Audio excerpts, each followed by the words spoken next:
مذہبی اور سیاسی جماعت تحریک لبیک یا رسول اللہ کے کارکن اور حامی گزشتہ بدھ سے اسلام آباد کے مرکزی داخلی راستے پر دھرنا دیے بیٹھے ہیں۔ ہم گھنٹے سے ذلیل ہو رہے ہیں، راستے میں آ رہے ہیں، کوئی جگہ نہیں ہمیں مل رہی ہے، وہاں سے بھی راستے بند ہیں، سے بھی راستے بند ہیں۔ کیا تماشا بنایا ان لوگوں نے ہر جگہ پہ؟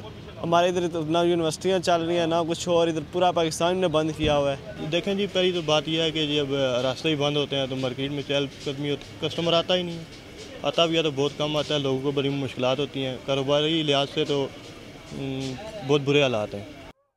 احتجاجی ریلی میں شریک رہنماؤں کا مطالبہ ہے کہ حکومت ختم نبوت سے متعلق حلف نامے میں کی گئی مبینہ تبدیلی پر سب سے پہلے وزیر قانون زاہد حامد کو منصب سے الگ کرے تو پھر بات چیت کی جائے گی، لیکن حکومت میں شامل عہدیدار اس مطالبے کو مسترد کرتے ہوئے کہتے آئے ہیں کہ حلف نامے میں تبدیلی کی نشاندہی کے فوراً بعد ہی تمام سیاسی جماعتوں نے متفقہ طور پر ایک ترمیم کر کے پرانے حلف نامے کو بحال کر دیا تھا۔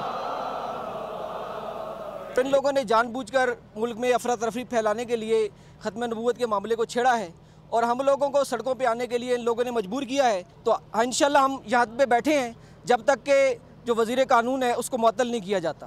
دیکھ لیں ہمارا جو کاروان ہے لاہور سے چلا یہاں تک آیا تو رستے میں ایک پتا بھی نہیں توڑا گیا۔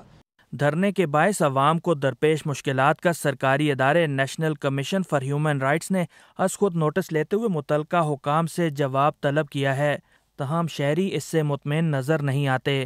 کورٹ کو ڈیسیژن کرنا چاہیے، اگر کوئی گورنمنٹ کرتی ہے تو اس پہ الزام لگ سکتا ہے، یہ کورٹ کو چاہیے اس ٹائم یہ کام۔